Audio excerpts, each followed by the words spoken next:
Selamat siang, balik lagi bersama saya Oleh Madadi dalam Seputar Indonesia. Sebuah perlintasan tanpa palang pintu di Desa Pasir Muncang, Kecamatan Purwokerto Barat kembali menelan korban jiwa. Kali ini seorang pemuda tewas ketika karena tertabrak kereta jurusan Serayu. Kecelakaan terjadi karena korban mengalami gangguan jiwa. Berikut berita selengkapnya.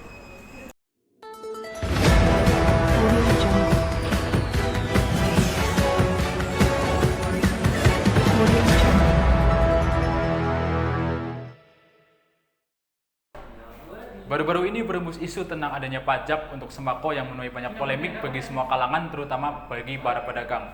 Bagaimana para pedagang menanggapi isu dari adanya pajak untuk sembako tersebut? Berikut adalah pernyataan dari salah satu pedagang. Saya sih nggak apa-apa sih, biasa aja. Tapi kan kasihan yang penduduk lainnya, warga lainnya loh mas. Harusnya diimbangkan dengan UMR-nya gitu loh. Kalau mau dinaikkan ya, menurut saya sih tetap masih banyak yang nggak setuju gitu mas. Kan UMR kan lagi pula yang udah standar UMR aja kita kadang kurang, apalagi tambahin diadakan adanya PPN sembako kayak gini, mesti banyak yang nggak setuju. Apakah akan merugikan atau menguntungkan? Jelas merugikan ini warga Indonesia, soalnya kan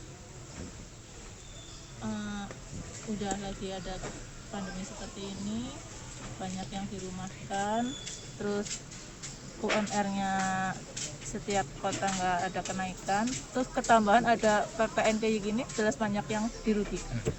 Ini kan mungkin orang awam juga belum ada yang dengar loh, kecuali kalau mereka rajin lihat TV loh. Ketika nanti sudah diterapkan kita itu ada nggak strategi dari ibu sendiri buat menyiasati biar pembeli tetap datang dengan kenaikan penerapan PPN-nya nanti? Itu kan tuntutan hidup apa ya, walaupun bahan pokoknya ada PPN semua kayak beras ditambahin PPN gitu, kalau kita butuh jelas posisinya pasti terpaksa dan dipaksa harus beli.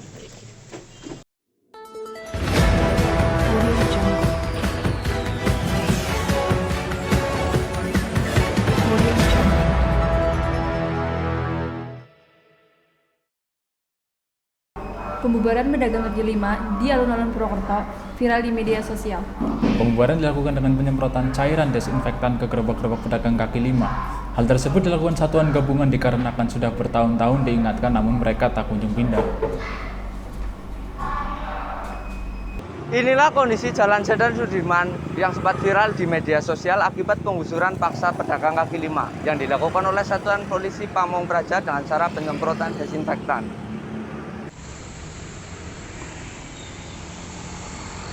Bisa terlihat, kini area ini telah kosong. Meskipun banyak warganet yang mengecam aksi tersebut, namun langkah ini cukup membuat para pedagang jera.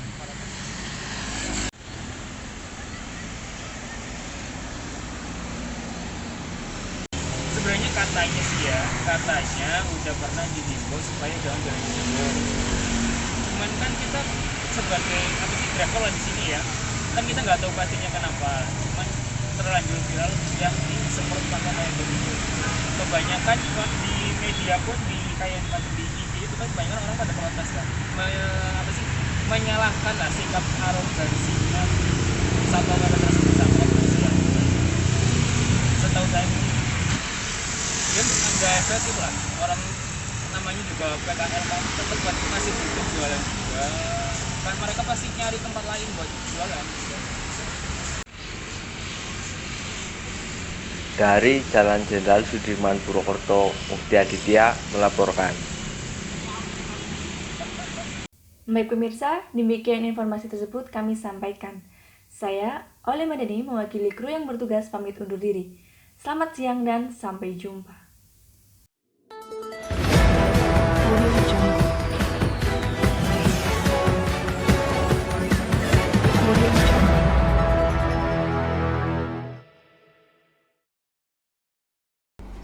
Berbicara tentang akhir pekan, pastinya tidak jauh dengan liburan. Walau di tengah pandemi, beberapa tempat wisata sudah mulai kembali dibuka, namun tetap mematuhi protokol kesehatan. Sama halnya dengan lokal wisata Batu Raden di Kabupaten Banyumas. Walau beberapa waktu lalu sempat ditutup, namun sekarang pemerintah daerah Banyumas sudah membuka kembali beberapa tempat wisata lokal di Baturaden. Untuk informasi selengkapnya, kita sudah terhubung langsung dengan Hanif Said. Halo Hanif, bagaimana keadaan lokal wisata Baturaden saat ini?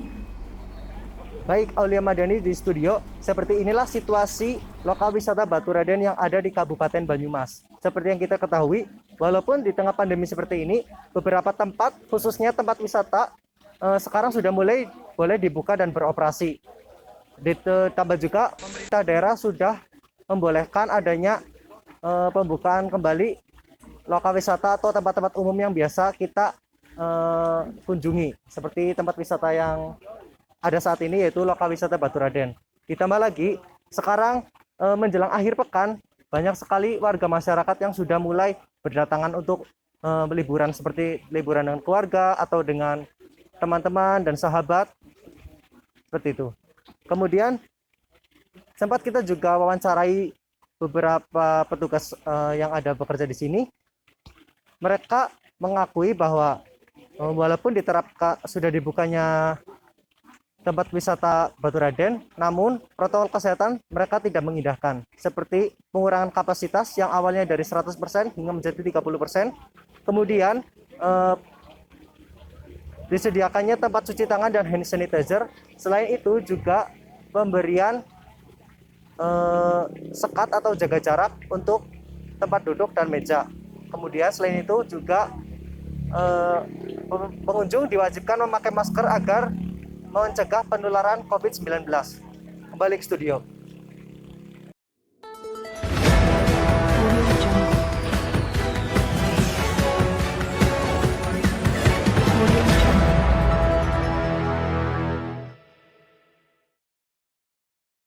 Badan Meteorologi, Klimatologi, dan Geofisika (BMKG) memprediksi adanya hujan lebat dan angin kencang yang masih terus berlangsung hingga bulan Juli mendatang di Indonesia.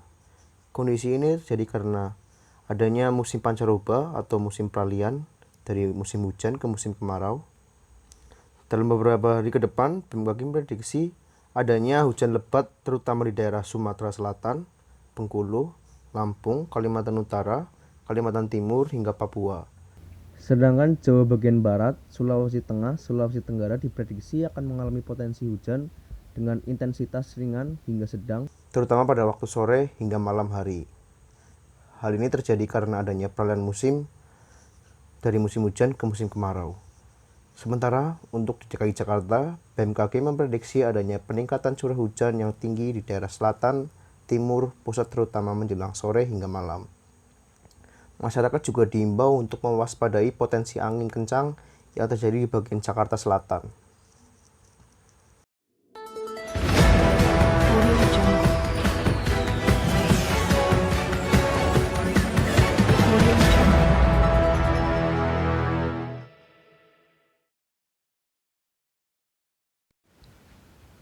Antrian panjang terjadi di area vaksinasi Gor Satria.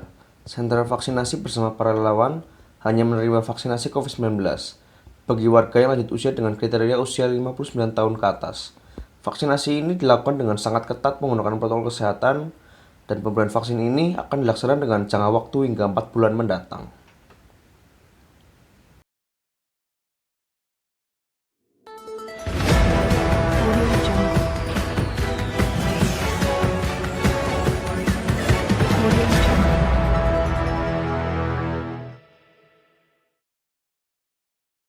Selamat malam pemirsa, saat ini saya sudah bersama dengan Raja Satria Wibawa, salah satu pemilik angkringan yang sedang ramai digandrungi oleh warga Purwokerto.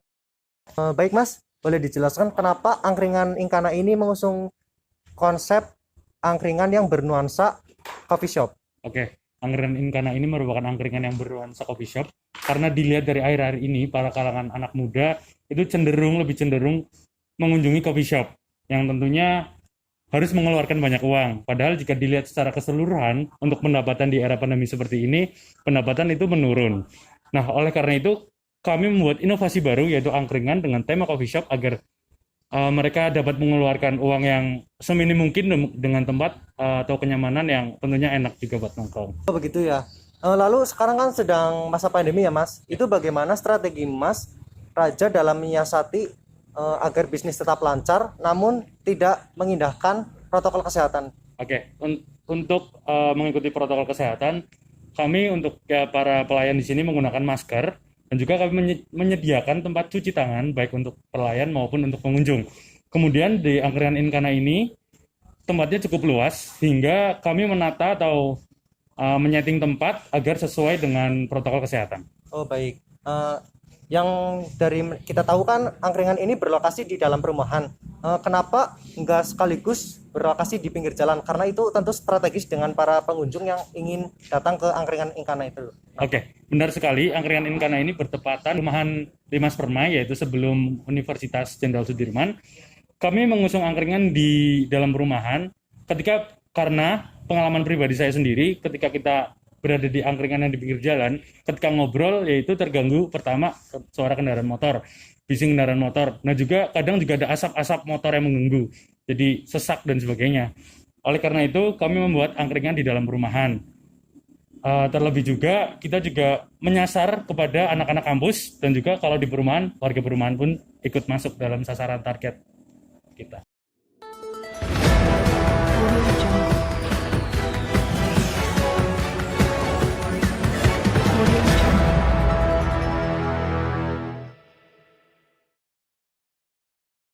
Saudara menyaksikan breaking news.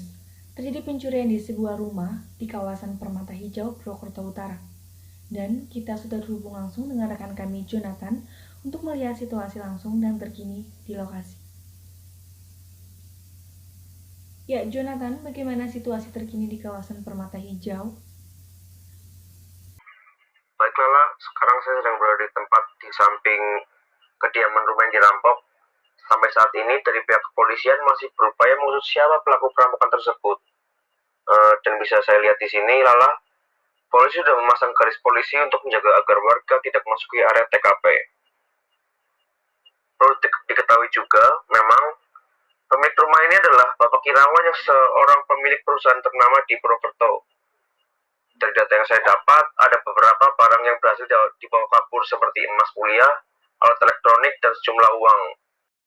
Ya, inilah beberapa informasi yang bisa saya sampaikan saat ini. Kami juga menunggu informasi selanjutnya dari pihak kepolisian.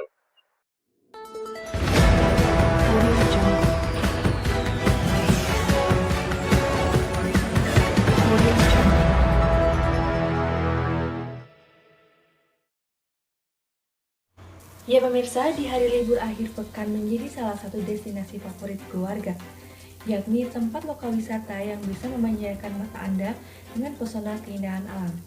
Lokal wisata Batu Raden di Banyumas, Jawa Tengah. Selain menawarkan estetik alam, pengunjung juga bisa bermandian di air terjun dan air panas. Berikut laporan reporter Baby Irawan dan juru kameramen Jonathan Arya. Menjelang akhir pekan, tempat wisata menjadi salah satu tempat favorit yang dikunjungi oleh para wisatawan. Di Kabupaten Banyumas, Batu Raden menjadi salah satu tempat pilihan yang dapat dikunjungi oleh warga lokal maupun non-lokal. Walaupun Batu Raden sempat ditutup akibat adanya pandemi, namun sekarang Batu Raden kembali beroperasi kembali tentunya dengan menerapkan sistem protokol kesehatan.